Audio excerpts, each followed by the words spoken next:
دیکھیے فلاح کے اصل معنی ہے پھاڑنا.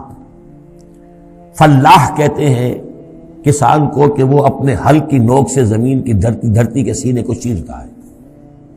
عربی کی کہاوت ہے ان الحدید بالحدید یفلح، لوہا لوہے کو کاٹتا ہے. فلاح کے معنی جیسے فلق ہے، فالق الاصباح، اللہ تعالیٰ صبح کو فلق فالق ہے، اللہ پھاڑتا ہے رات کی تاریکی کا پردہ اور صبح کو نمودار کرتا ہے. اسی طریقے سے فالق الحب والنوا، گٹھلیوں کو بیجوں کو پھاڑتا ہے، اس کے اندر سے پھر وہ دو پتیاں نکلتی ہیں جو پودا بنتی ہیں. تو فلاح کے معنی بھی ہے پھاڑنا. پھاڑنے سے مراد کیا ہے؟ انسانی شخصیت کی جو اصل انسانی شخصیت ہے وہ تو اندر چھپی ہوئی ہے، وہ ہماری روح ہے، وہ ہماری انا ہے، وہ ہماری خودی ہے. یہی در حقیقت اقبال کا فلسفہ خودی ہے.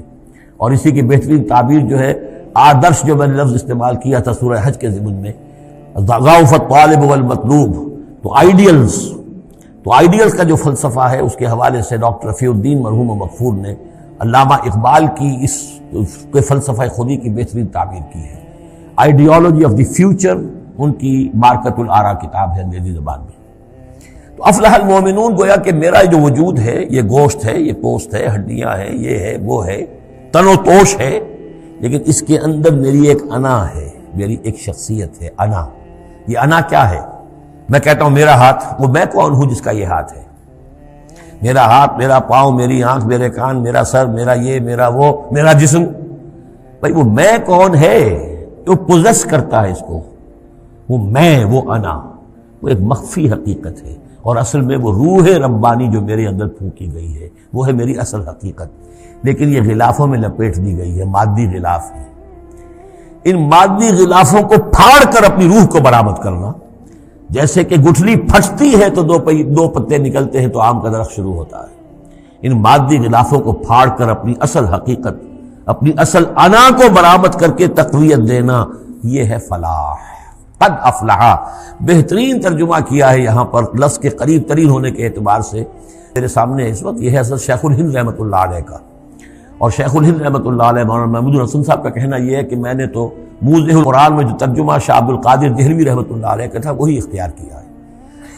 کام نکال لے گئے اہل ایمان، قد افلح المومنون، کام نکال لے گئے اہل ایمان. جیسے کہ خزانہ ہو، خزانہ کھودیں گے تو نکالیں گے نا. تمہارے اندر ایک خزانہ ہے، دم چیست پیامیست، شنیدی نہ شنیدی، در خاک تو یک جلوہ آمیخت ندیدی، دیدن دیگر آمیز شنیدن دیگر آمیز. تمہارے اندر نور بھی ہے نور تجلی بھی اسی خاک میں پنہا، غافل تو نرا صاحب ادراک نہیں ہے. تم حیوان ہی حیوان نہیں ہو، اس میں روح ملکوتی بھی ہے، لیکن تمہاری ساری توجہ اسی حیوانی وجود پر ہے. وہ روح جو ہے وہ تو تمہارے وجود کے اندر مر کر دفن ہو چکی ہے. تم چلتا پھرتا مقبرہ بن چکے ہو، تم زندہ نہیں ہو، مردہ ہو. اور جس کی روح جاگ جائے گویا کہ وہ زندہ ہوتا ہے، پھر اس کو زندگی ملتی ہے. فَلَنُحْيِيَنَّهُ حَيَاةً طَيِّبَةً.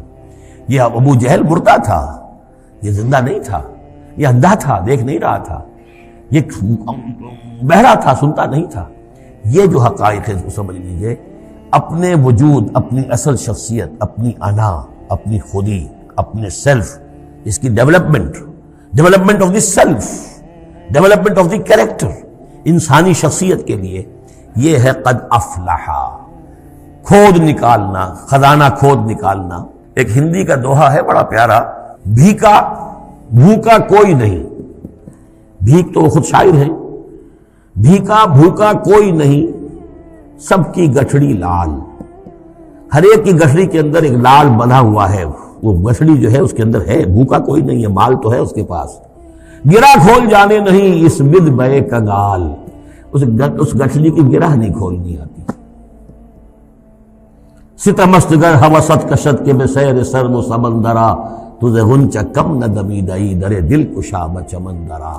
تم اپنی شخصیت کا جو چمن ہے تمہارے اپنے اندر جو اللہ تعالیٰ نے رکھا ہوا ہے، وفی انفسکم افلا تبصرون، تم اس سے غافل رہتے ہو. Man in his ignorance identifies himself with the material sheaths which encompass his real self. انسان اپنی جہالت میں اپنے ان مادی غلافوں ہی کو سمجھ بیٹھتا ہے یہ میں ہوں، یہ تو کچھ بھی نہیں ہے، مادی غلاف ان کی کوئی حیثیت نہیں ہے، تم کچھ اور ہو جو اس کے اندر ہو، لیکن بشرطے کہ تم اپنے آپ کو پہچان لو۔ من عرف نفسہ فقد عرف ربہ ولا تکونوا کالذین نسوا اللہ فانساہم انفسہم، ان لوگوں کے مانند نہ ہو جاؤ جنہوں نے اللہ کو بھلا دیا تو اللہ نے انہیں اپنے آپ سے غافل کر دیا۔ یہ ہے فلاح کی اصل حقیقت۔